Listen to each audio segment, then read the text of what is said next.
बहुत समय पहले की बात है। एक शांत और सुंदर आश्रम था। उस आश्रम में एक सिद्ध गुरु अपने शिष्यों को जीवन की गहरी शिक्षा दिया करते थे।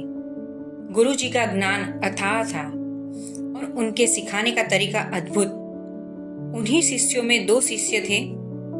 एक का नाम था सार्थक और दूसरे का नाम था विमर्श।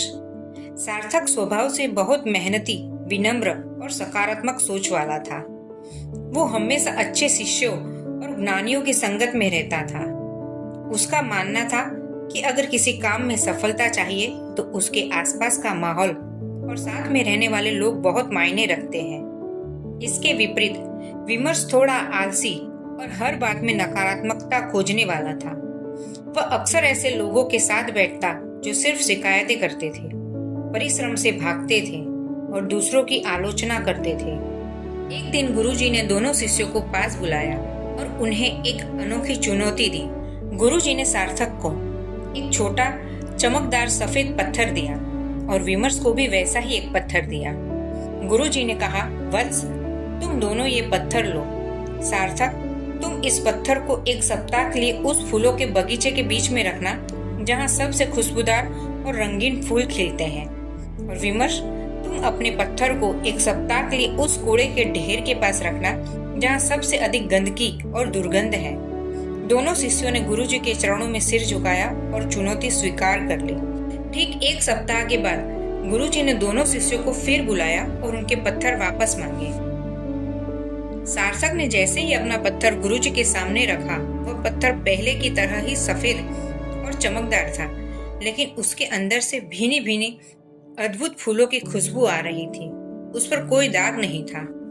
गुरुजी ने मुस्कुराते हुए पत्थर सूंघा और सार्थक से पूछा, वत्स, यह तो बहुत महक रहा है।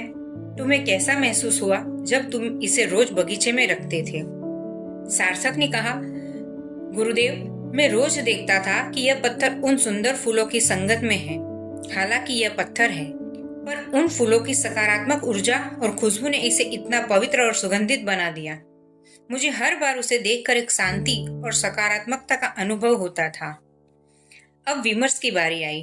विमर्श ने जैसे ही अपना पत्थर बाहर निकाला, कमरे में एक तेज अप्रिय दुर्गंध फैल गई।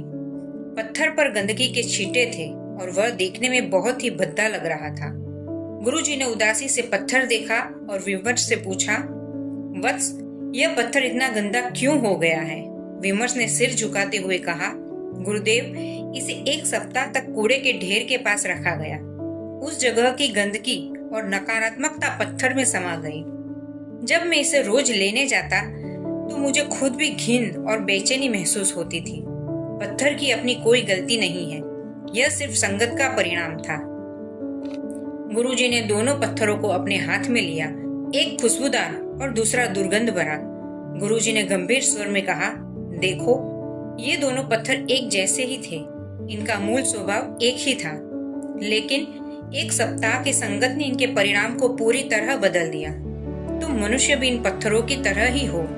तुम्हारा मूल स्वभाव अच्छा है, लेकिन तुम जिन लोगों के साथ समय बिताते हो, तुम जिन विचारों को अपने मन में जगह देते हो, वही तुम्हारे जीवन का रंग बन जाता है। सार्थक ने फूलों की संगत चुनी, इसलिए उसके पत्थर में पवित्रता और खुशबू आ गई।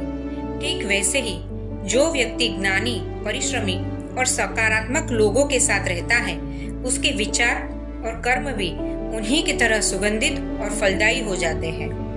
विमर्श ने कूड़े की संगत चुनी, इसलिए उसके पत्थर में गंदगी और दुर्गंध आ गई। ठीक वैसे ही जो व्यक्ति आलसी, नकारात्मक और शिकायत करने वाले लोगों के साथ रहता है, उसका मन भी उन्हीं की तरह विषैला और बेकार हो जाता है।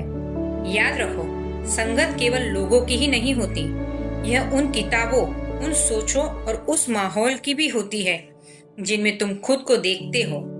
जीवन में सफल होना है तो अपनी संगत को बदलो। अच्छी संगत तुम्हें शून्य से शिखर तक ले जाएगी और बुरी संगत शिखर से शून्य तक ला देगी। इस कहानी से विमर्श की आंखें खुल गई और उसने उसी दिन से अपनी संगत और अपने विचारों को शुद्ध करने का संकल्प लिया। सार्थक की मुस्कान इस बात की गवाह थी कि उसने जीवन का सबसे बड़ा रहस्य पहले ही जान लिया था। आपकी संगत ही आपका भविष्य है। हमेशा ऐसी संगत चुनो जो आपको प्रेरित करे, ज्ञान दे और आपको बेहतर इंसान बनाने में मदद करे।